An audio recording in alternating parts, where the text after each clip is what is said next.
네, 안녕하세요. 여러분들의 구독과 좋아요로 이 채널이 유지되고 있습니다. 네, 영상 속도는 1.5배를 추천드리는 바이고요. 네, 이번 소식은 아크 인베스트먼트에 따른 지금 동향과 분위기와 그리고 IMF 수석 이코노미스트의 앞으로 물가 추이에 따른 전망, 거물급 인사들에 따른 비트코인에 따른 생각들과 그리고 XRP, 트위터 관련 소식, 페이코인, 그리고 기관들의 비트코인 지금 상황들을 또 정리를 해서 설명을 드리도록 하겠고요. 그 다음으로 제가 지금 녹화를 찍고 있는 시점에서는 FOMC 결과 내용이 아직 나오진 않았습니다. 그리고 또 대부분 아시겠지만 미리 녹화를 찍어 놓을 수밖에 없는 그런 제 상황적 여건이 좀 있잖아요. 그렇기 때문에 그런 것도 미리 그 다음날, 다다음날에 있는 예측까지도 다 생각을 해서 영상을 찍기 때문에 이렇게 좀 봐주시길 바라겠습니다. 그리고 멤버십 회원님들, 구독자 회원님들은 어떻게 보면 질문을 또 남겨주었던 내용을 몇 개를 뽑아가지고 가장 영상 뒷부분에 또 추가적인 설명을 또 드리도록 하겠습니다. 이번에 내용 몇 가지가 있어서 그 내용을 또 설명을 드려야 될 것 같더라고요. 마찬가지로 이번에 또 기술주가 생각보다 잘 방어를 해주고 있다 보니까 여전히 좋은 모습으로 비트코인도 여전히 잘 버텨주고 있는 형태를 볼 수가 있게 되겠고요. 이게 또 기술적 분석으로는 설날 전에 엄청나게 강세를 보여주며 설날 시즌에 횡보를 보여주었죠. 여기까지는 대부분 얼추 맞아 떨어졌습니다. 근데 확률적으로 여기서 좀 더 가는 방향이 나올 때도 있었고요. 그렇지 않고 오히려 횡보를 좀 더 오랫동안 추세적으로 더 보여준다고 하면 이제 힘이 약세로 들어가는 경우도 많이 있었기 때문에 이런 점도 잘 보시길 바라겠습니다. 이번에 보게 되면 아크 인베스트 여전히 자기 갈 길 가지고 있는 모습을 볼 수가 있게 되겠죠. 그래서 과거에는 대부분 아크 인베스트의 수익률을 보고 엄청나게 까대는 사람들도 엄청 많이 있었습니다. 그럼에도 불구하고 본인 생각대로 코인베이스 그리고 엄청난 성장 주식에 있는 것을 계속 매입을 했죠. 그래서 지금에 있는 수익성을 또 봐왔을 때도 가장 많은 수익성이 올라왔던 코인베이스가 66% 수익성을 또 올라왔습니다. 그래서 대표 ETF 이달 말에만 27% 급등했고요. 그리고 테슬라, 코인베이스 추가 매수 계속해서 했었죠.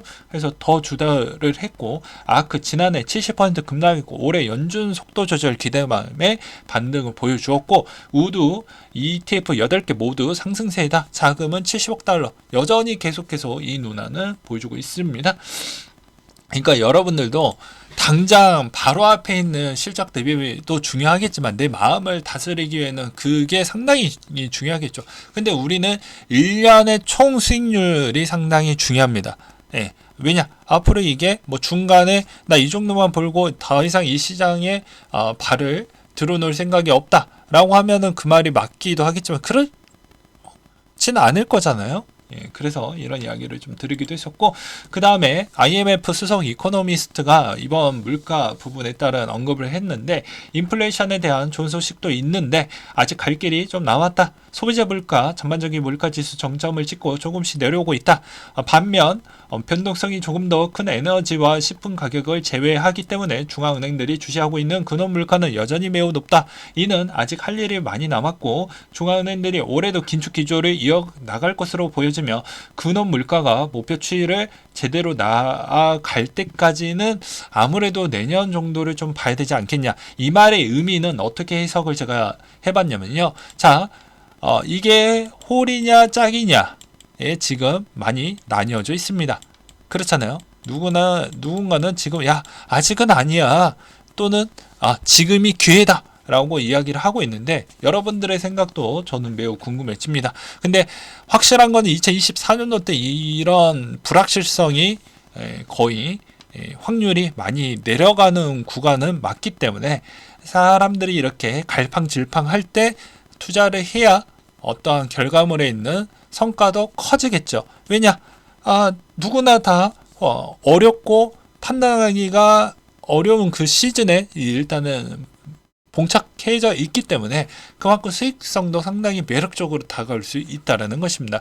여러분들은 홀을 선택할 것인지 짝을 선택할 것인지 를 생각을 해보시면 좀 답이 나오겠죠. 물론 그 결과물도 여러분들이 직접적으로 선택을 했기 때문에 그 결정도 받아들이실 마음의 준비도 가져가시면서 그렇게 하시길 바라겠고요.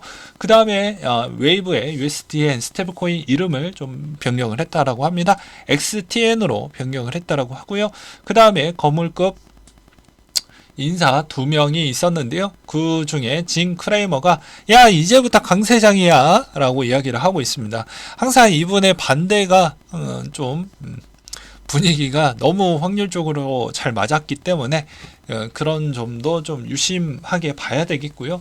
그 다음으로는 마이클 버리 같은 경우에는 야 이제는 매도를 해야 될 것 같다. 어느 정도 반등이 좀 나왔기 때문에 이제는 조금씩 약세장이 나오지 않겠냐. 뭐 이런 이야기가 나오고 있습니다. 저번에도 말씀을 드렸지만 비트코인 요즘에 또 미국의 나스닥 기술주와 거의 커플링이 있는 형태가 매우 짙어지고 있는 상황이기 때문에 이런 점을 잘 참고하시기 바라겠고요. 그 다음에 트위터 서비스 준비를 하고 있다. 암호화폐 지원 가능성 부분인데요. 요즘 많이 시끄러운데 과연 트위터가 올해 안에 어떠한 기술력과 어떠한 사업 메커니즘을 명확하게 제시를 하고 그걸 보여주느냐에 따라서 크립토 환경에도 미치는 영향의 강도가 높을 수도 있고요. 낮아질 수도 있습니다. 그 다음에 몬테네그 중앙은행이라고 해서 전 들어보지도 못했는데 인구수가 강남구, 강북구 두 개 합친 것보다 매우 적다라고 합니다. 그만큼 당연히 1인당 국민소득은 매우 낮겠죠. 그런데 저는 이게 두 가지 의미가 있습니다. 저는 무조건 아무런 논리적 근거 없이 까대는 사람이 아니죠. 항상 긍정과 부정을 둘 다 동시에 알려드리는 자입니다.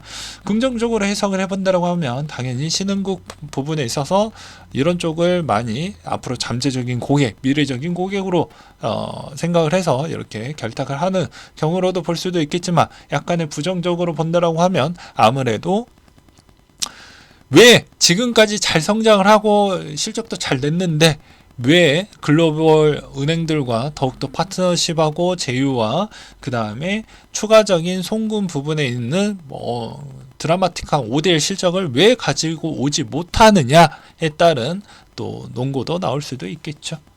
네.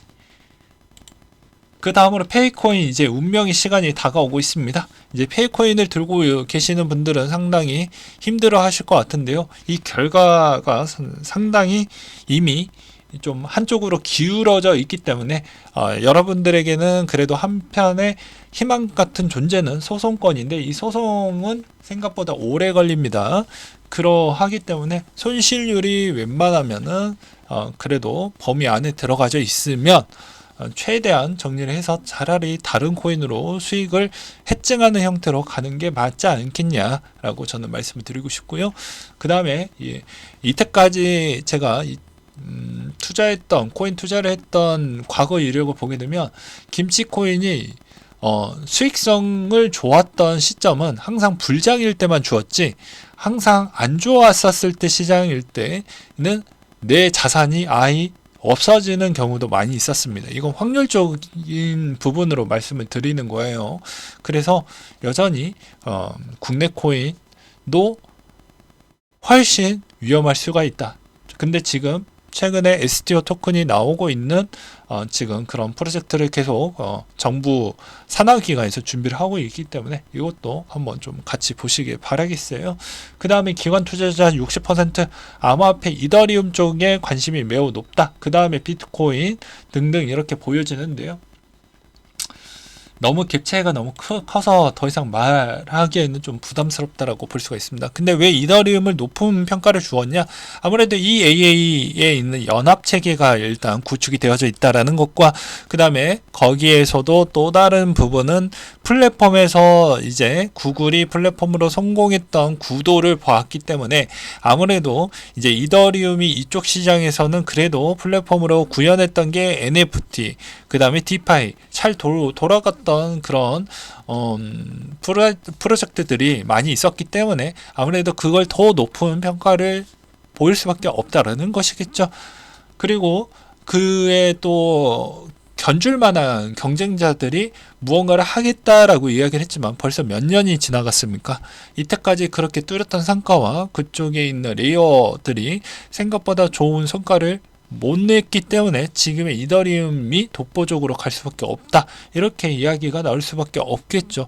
이거는 제가 이더리움을 좋아해서가 아니고 상당히 객관적으로 이야기를 하는 것입니다. 그렇지만 또 불장이 오면 비슷한 밸류에이션을 또 같이 추정을 하면서 테마군으로 엮이기 때문에 이더가 어느 위치에 있느냐에 따라서 동반적으로 레이어 1들에 따른 가치도 같이 끌어올리는 형태라고 보시는 게 맞겠죠. 이거는 뭐 부동산으로 비유를 한다라고 하면 강남구에 있는 옆 동네, 이웃 동네 부분하고 또 GTX가 강남을 연결이 돼서 같은 강남에 있는 위치가 뭐 20분 이내 돌파 뭐 이런 형태로 해서 밸류에이션을 상당히 높게 가져가는 그런 경우와 거의 유사하지 않을까라고 저는 좀 말씀을 드리고 싶습니다. 이게 뭐 적합한 예시일지는 모르겠지만요.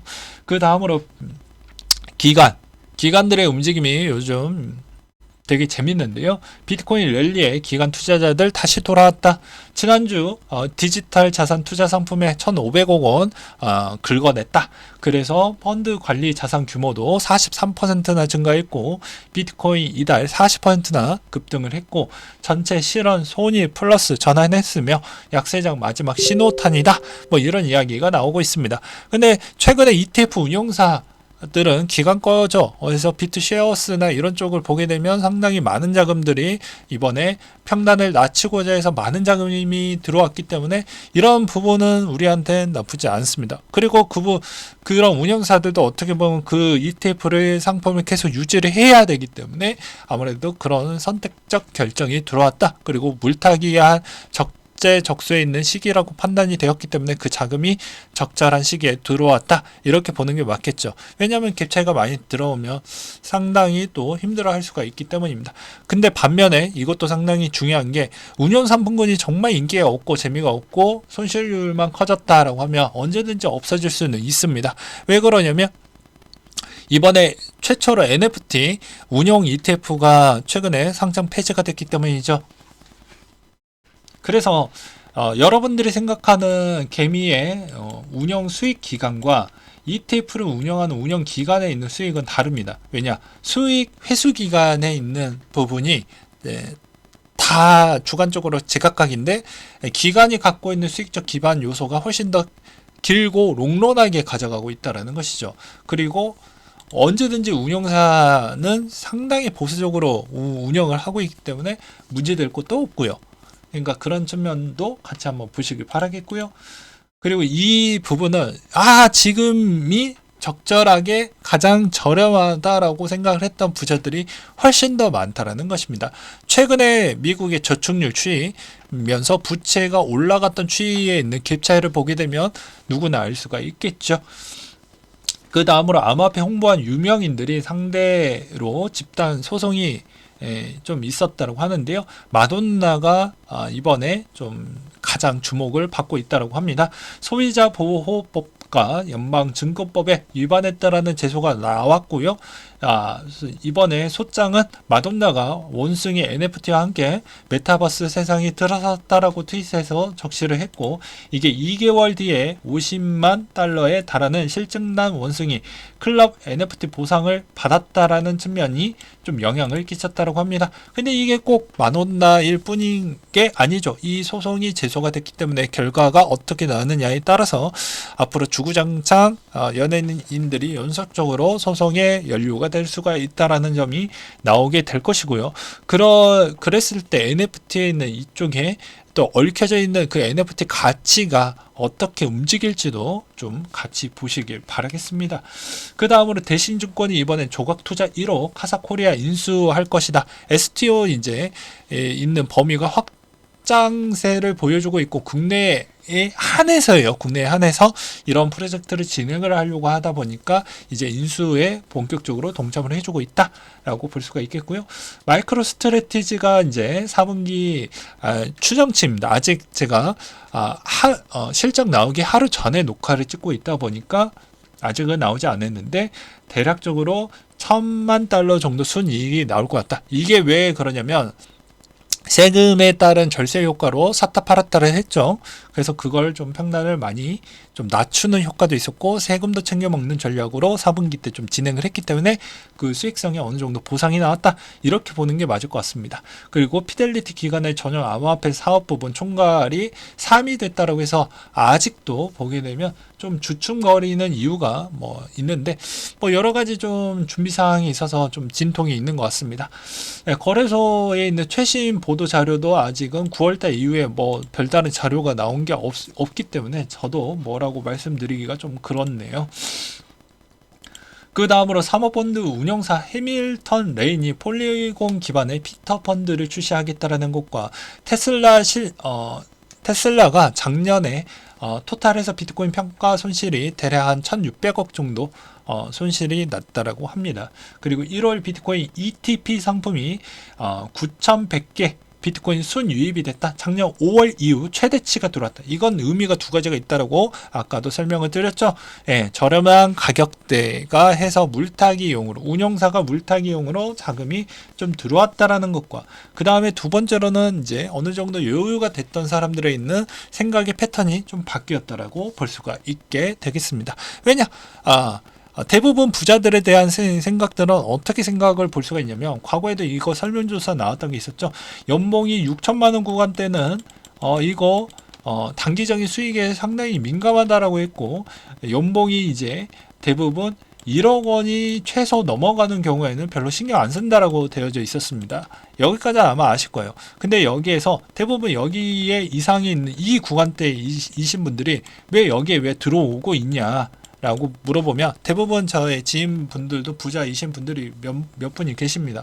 그럼 보면 포트폴리오를 하나 정도는 좀 가져가고 싶었다. 그러니까 물어보면 왜 그러냐라고 하니까 내가 만약에 이쪽이 비트코인 시장에 벌써 이렇게 몇 년 동안 상승과 하락으로 인해서 계속해서 올라왔기 때문에 나 또한 또 이 포트폴리오를 빼고 가기에는 나 혼자 버려짐을 받고 가는 게 너무 또 배앓이 할 것 같고 그럴 것 같아서 이번에 대부분 부자들의 일부분도 이 포트폴리오를 좀 가져가려고 하는 부분도 있었기 때문입니다. 제 지인분들도 대부분 비트코인을 안 좋아하는 파와 좋아하는 파가 이렇게 있는데요. 안 좋아하는 파도 이번에 좀 저렴해졌기 때문에 포트폴리오에 편입을 해서 언제든지 이게 순환고리로 떡상을 하게 되면 같이 내 포트폴리오에 있으니까 당연히 그 효과를 좀 누리고 싶다라는 의견들이 좀 있었기 때문입니다.